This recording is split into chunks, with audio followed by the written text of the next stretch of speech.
Hey, Health HQ family! Welcome back to the channel where we give you the best tips and insights to help you stay healthy. Today, we're talking about a medication that's pretty popular for constipation relief, Miralax, also known by its generic name, Polyethylene Glycol 3350. If you've been dealing with occasional constipation, or your doctor recommended this, stick around because we're going to break down how it works, how to use it, and what you need to know before taking it. What is Miralax? Polyethylene Glycol 3350. Miralax is an over-the-counter laxative that helps relieve occasional constipation.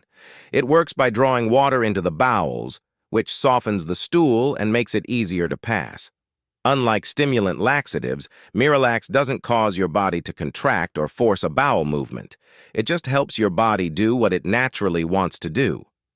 So, what's really cool about Miralax is that it's gentler compared to some other laxatives. If you're someone who struggles with harder stools or infrequent bowel movements, this might be a good option. How to take Miralax.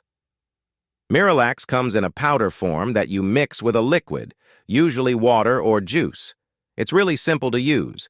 Use the dosing cap provided with the bottle.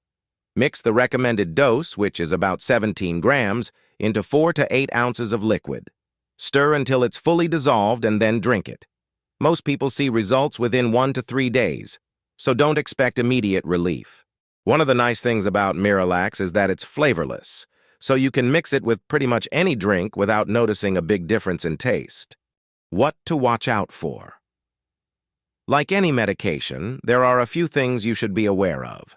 Miralax is usually safe, but it's important to not use it for more than 7 days, unless your doctor tells you otherwise.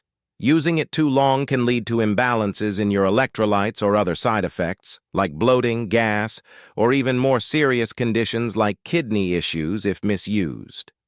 And if you notice things like severe stomach pain, bloody stools, or if your constipation doesn't improve after a week, stop using it and contact your doctor. Who should avoid Miralax? Miralax isn't for everyone. If you have kidney disease, a bowel obstruction, or are pregnant or breastfeeding, it's best to consult with your doctor before taking it. It's always important to let your healthcare provider know if you're taking any other medications or have underlying health conditions. So, that's the lowdown on Miralax. If you found this video helpful, don't forget to give it a thumbs up and hit that subscribe button so you never miss our latest health tips and medication reviews. If you have any questions or if you've used Miralax and want to share your experience, drop a comment below. We love hearing from you.